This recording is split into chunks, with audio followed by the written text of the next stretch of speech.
Good morning students, myself doctor Kumar Gaurav Jain. और आज मैं आपके लिए एक बहुत ही इम्पोर्टेंट टॉपिक, जैसा आप देख सकते हैं मेरे पीछे, acidity of phenol and effect of substituent on the acidity of phenol. Phenol की अम्लता और फिनॉल की अम्लता पर सब्स्टिट्यूएंट का प्रभाव।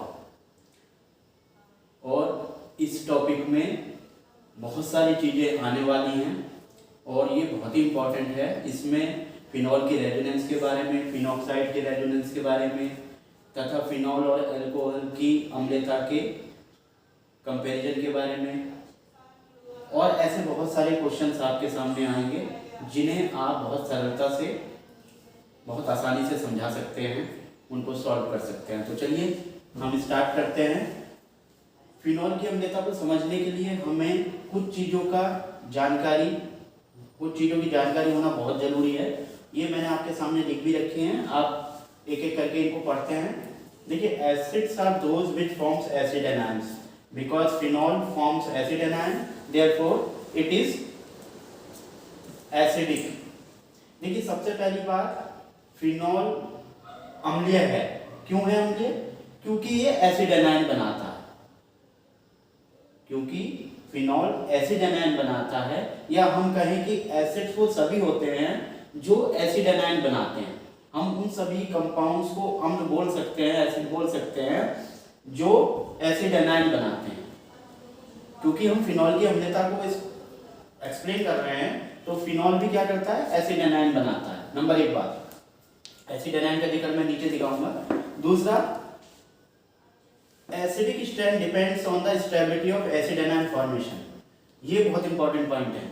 अब अम्ल तो है, मान लीजिए हम कहें अल्कोहल और फिनॉल दोनों क्या हैं? एसिड हैं। Alcohol and phenol both are acidic. क्यों है एसिडिक? क्योंकि आप कहेंगे कि दोनों एसिड एनायन बनाते हैं, एसिड एनायन बनाते हैं।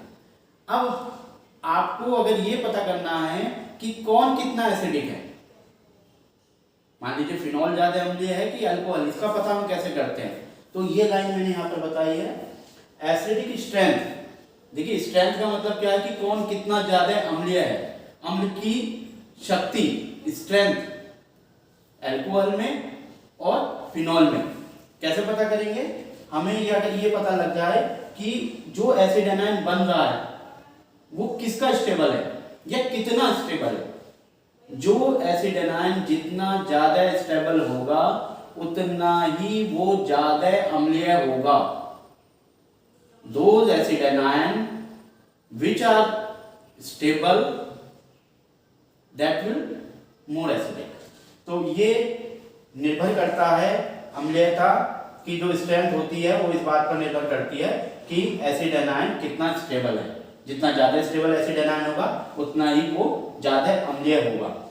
अब देखिए, एक एग्जांपल हमने लिया, alcohol and phenols both are acidic because both forms acid anion. Alcohol और फिनॉल दोनों ही अम्लीय हैं क्योंकि दोनों एसिड एनायन बना रहे हैं। अब हमने कहा कि phenol are more acidic than alcohol, phenol alcohol से ज्यादा अम्लीय है। तो इसका हमें पता कैसे लगा? क्योंकि जो एसिड एनायन फिनॉल का बना है और जो एसिड एनायन अल्कोहल का बना है, तो फिनॉल का एसिड एनायन ज्यादा स्टेबल है एज कंपेयर टू अल्कोहल के एसिड एनायन से। अब देखिए कैसे बना है, ये देखिए, फिनॉल, ये यहाँ पर दिखाया गया है, फिनॉल को जब हम सॉल्यूशन में डिसॉल्व करते हैं तो ये हाइड्रोजन आयन छोड़ता है और हाइड्रोजन आयन रिलीज होता है। तो इसका मतलब क्या है कि हमारा ये जो कंपाउंड बना है ये। अब देखिए, फिनॉल को हम एक्वस सॉल्यूशन में डिसॉल्व करते हैं तो फिनॉल में से हाइड्रोजन रिलीज होती है, फिनॉक्साइड आयन बन जाता है और फिनॉक्साइड आयन हमारा क्या है? Acid ion. इसी तरीके से अल्कोहल में को जब हम एक्वस सॉल्यूशन में डिसॉल्व करते हैं, ये हाइड्रोजन आयन रिलीज करता है और ये RO नेगेटिव, ये हमारा क्या है? एसिड आयन, और इसका नाम होता है एल्कोक्साइड आयन। तो इसका मतलब क्या है कि फिनॉल भी एसिड एनायन बना रहा है, अल्कोहल भी एसिड एनायन बना रहा है। बात एक ही है, क्योंकि ये तभी बनेगा जब हाइड्रोजन आयन रिलीज होगी। अब हाइड्रोजन आयन कितनी जल्दी रिलीज हो रही है, जितनी जल्दी रिलीज होगी उतनी जल्दी एसिड एनायन बनेगा, यानी उतना ही एसिड एनायन ज्यादा स्टेबल होगा। और जितना एसिड एनायन ज्यादा स्टेबल होगा उतना ही हमारा जो कंपाउंड है वो ज्यादा एसिडिक होगा। उदाहरण के तौर पे, जैसे मान लीजिए मैं आपसे कहूं कि कार्बोक्सिलिक एसिड, देखिए एक और तरीके से मैं इसको बताता हूँ। अब ये हमारा एसिडिटी का ऑर्डर है। कार्बोक्सिलिक एसिड सबसे ज़्यादा अम्लीय होते हैं फिनॉल के मुकाबले, फिनॉल ज़्यादा होता है वाटर के मुकाबले, और वाटर होता है अल्कोहल के मुकाबले। यानी सबसे ज़्यादा अम्लीय कार्बोक्सिलिक एसिड और सबसे कम अम्लीय अल्कोहल। अब इसका मतलब क्या हुआ? इसका मतलब हुआ कि ये सारे अम्लीय हैं, इसका मतलब सारे एसिड एनायन बना रहे हैं। दूसरी बात, कार्बोक्सिलिक एसिड सबसे ज़्यादा अम्लीय, इसका मतलब क्या है कि इसकी जो एसिड एनायन की स्टेबिलिटी है वो इन सबसे ज़्यादा है।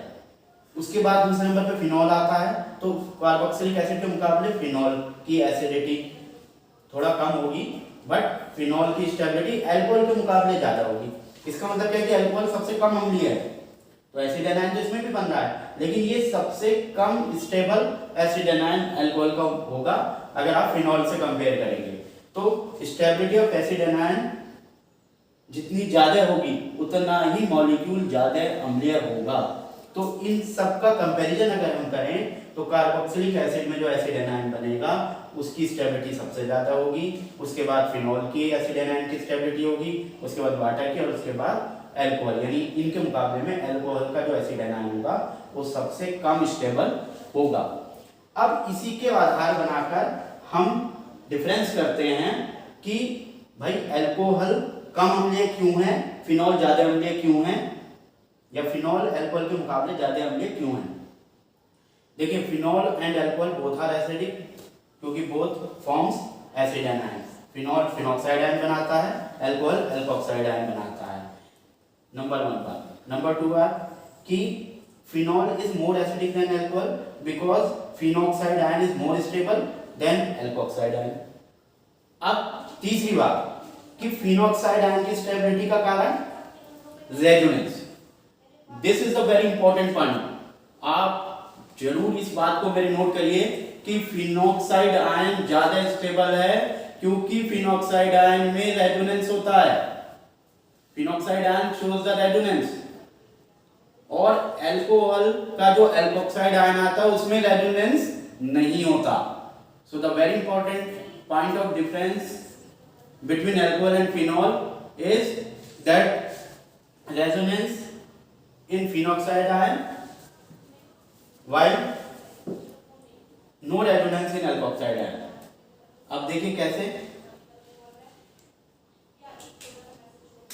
अब इसकी स्टेबिलिटी हमें कैसे पता करनी है। जैसे हमारा फिनॉल का फिनॉक्साइड आयन है तो दोनों में निगेटिव चार्ज है, अल्कोहल वाले में भी, और ये निगेटिव चार्ज क्योंकि यहाँ पर क्या है डीलोकलाइज्ड केमिकल बॉन्ड है। आप देखिए कि ये लोन पेयर या negative charge, single bond double bond, single bond double bond, single bond double bond. So ये कॉन्जुगेटेड मॉलिक्यूल है।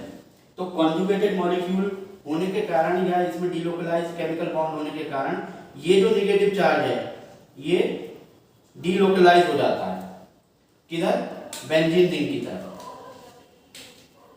तो इस तरीके से आपका यहाँ पर मीजोमेरिक इफेक्ट या प्लस आर इफेक्ट डोमिनेट करता है, जबकि यहाँ पर नो रेजोनेंस, क्योंकि यहाँ पर डीलोकलाइज केमिकल बॉन्ड नहीं होते, तो यहाँ पर ये negative charge remains on the oxygen atom, remains on the oxygen atom.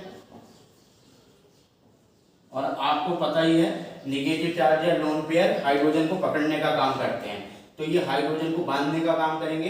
Hydrogen के जो रिलीज होने की टेंडेंसी है वो स्लो हो जाएगी, जबकि यहाँ पर ये निगेटिव चार्ज तुरंत डीलोकलाइज इधर हो जाएंगे तो तुरंत हाइड्रोजन आयन रिलीज हो जाएगा, और इस तरीके से इसके रेजोनेटिंग स्ट्रक्चर्स बनते हैं। इसको भी मैं आगे दिखा देता हूँ, ये बहुत इंपॉर्टेंट पॉइंट है। आप तो देखिए हम रेजोनेंस की बात करते हैं। फिनॉक्साइड आयन अल्कोक्साइड आयन के मुकाबले क्यों ज्यादा स्टेबल होता है? क्योंकि फिनॉक्साइड आयन में ये जो बेंजीन रिंग है और इनके बीच में क्या होता है डीलोकलाइज केमिकल बॉन्ड होते हैं इन पर, और ये नेगेटिव चार्ज जो है ये रिंग की तरफ डीलोकलाइज हो जाता है, यानी कि ये नेगेटिव चार्ज ये रुकता नहीं है ऑक्सीजन पर, जबकि अल्कोक्साइड में वो वहीं पर रहता है क्योंकि इसमें रेजोनेंस नहीं होता। तो जिसके कारण हाइड्रोजन आयन जो है वो फिनॉक्साइड आयन में तेजी से निकलता है और अल्कोक्साइड आयन में स्लोली निकलता है। अब देखिए ये निगेटिव चार्ज इधर आएगा तो यहाँ पर ये डबल बॉन्ड हो जाएगा, और ये वाला बॉन्ड जो है आगे पाई बॉन्ड टूट जाएगा तो ये नेगेटिव चार्ज कहाँ जाएगा, इस पोजीशन पर आ जाएगा। इस तरीके से फिर ये negative charge single bond double bond, इसी तरीके से फिर ये नेगेटिव चार्ज क्या होगा, ये यहाँ आएगा और ये वाला बॉन्ड कम हो जाएगा, ये यहाँ पर स्ट्रिक हो जाएगा। तो इस तरीके से आप इसकी रेजोनेटिंग फॉर्म बना सकते हैं। एक बार आप समझ भी लीजिए, मैं हाथों हाथ बना रहा हूँ आपके लिए। तो यहाँ पर ये हमारा डबल बॉन्ड हो गया और ये हमारा नेगेटिव डबल बॉन्ड यहाँ आ गया और नेगेटिव चार्ज हमारा कहाँ का, ये नेगेटिव चार्ज हमारा यहाँ आ गया। फिर ये कॉन्जुगेटेड स्थिति हो गई, सेम कंडीशन में ये फिर यहाँ जाएगा और फिर ये वाला नेगेटिव चार्ज इधर आ जाएगा। तो इस तरीके से हमारी रेजोनेटिंग फॉर्म बनती चली जाएगी और ये बॉन्ड हमारा एज इट इज है और ये बॉन्ड हमारा यहाँ है और नेगेटिव चार्ज हमारा कहाँ आ गया, ये यहाँ आ गया और ये डबल बॉन्ड हमारा एज इट इज है। तो इस तरीके से फिर आप नेक्स्ट स्ट्रक्चर बना सकते हैं। ये नेगेटिव चार्ज यहाँ जाएगा और डबल बॉन्ड यहाँ जाएगा, ये रिवर्स हो जाएगा और आपके फाइनल स्ट्रक्चर बनेगा जिसमें नेगेटिव चार्ज आ गया है वापस, ये और ये। तो देखिए इस तरीके से इसमें कितने resonating, first, second, third, fourth and fifth. तो आप देख सकते हैं, आप देखिए कि ये नेगेटिव चार्ज पूरे बेंजीन रिंग पर डिलोकलाइज हो गया। ये इस वाली ऑर्थो पोजीशन पे भी हुआ, मेटा पर ऑर्थो और पैरा पोजीशन पर पूरा नेगेटिव चार्ज कौन कौन सी पोजीशन पर आ रहा है, ऑर्थो पर और पैरा पर, यानी कि पूरे नेगेटिव चार्ज डिलोकलाइज आपका बेंजीन रिंग पर हो गया। वही नेगेटिव चार्ज है जो ऑक्सीजन पे था, क्योंकि ये वहां पर रुकता नहीं है।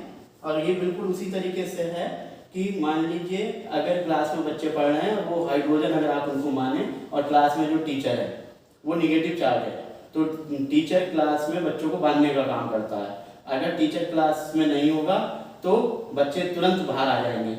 तो हाइड्रोजन की भी नेचर वही है कि अगर नेगेटिव चार्ज वहीं पर रुका हुआ है तो वो हाइड्रोजन को पकड़े हुए है, और अगर नेगेटिव चार्ज रिंग की तरफ डिलोकलाइज हो जाता है रेजोनेंस के थ्रू तो प्रोटॉन जल्दी रिलीज हो जाएगा। प्रोटॉन जल्दी रिलीज होगा, एसिड एनायन जल्दी बन जाएगा, और एसिड एनायन जितनी जल्दी बनेगा इसका मतलब एसिड एनायन उतना ही स्टेबल होगा। तो आपको ये समझ में आया कि फिनॉल और अल्कोहल में अल्कोहल कम अम्लीय है, फिनॉल ज्यादा अम्लीय है, क्योंकि फिनॉल में रेजोनेंस या फिनॉल के जो फिनॉक्साइड आयन है वो ज्यादा स्टेबल होता है बिकॉज ऑफ रेजोनेंस। रेजोनेंस किस तरीके से होता है, रेजोनेंस इसलिए होता है क्योंकि डीलोकलाइज केमिकल बॉन्ड होते हैं, और डीलोकलाइज केमिकल बॉन्ड के कारण जो नेगेटिव चार्ज है वो एक पोजीशन से दूसरी पोजीशन पर इस तरीके से डिस्पर्स हो जाता है, डीलोकलाइज हो जाता है। इसी कारण फिनॉल ज़्यादा अम्लीय होता है अल्कोहल से। तो ये हमारा फर्स्ट पार्ट है इस वीडियो का। इसका सेकंड पार्ट मैं आपको 1-2 दिन के अंदर प्रोवाइड कराऊंगा, जिसमें हम बात करेंगे कि फिनॉल पर अगर कोई हम सब्स्टिट्यूएंट लगा देंगे तो वो उसकी अम्लता फिनॉल की तो सब्स्टिट्यूएंट फिनॉल की अम्लता को प्रभावित करेंगे, या तो बढ़ा देंगे या घटा देंगे। तो वो कौन से सब्स्टिट्यूएंट है जो फिनॉल की अम्लता को बढ़ाते हैं और कौन से सब्स्टिट्यूएंट है जो फिनॉल की अम्लता को घटाते हैं, और उसका कारण क्या है। तो सेकंड वीडियो के लिए आप वेट कीजिए, ये जल्दी मैं आपको दूंगा। पहले आप इसको समझ लीजिए, क्योंकि ये समझ में आ जाएगा तो सेकंड वीडियो आसान हो जाएगा। Thank you very much.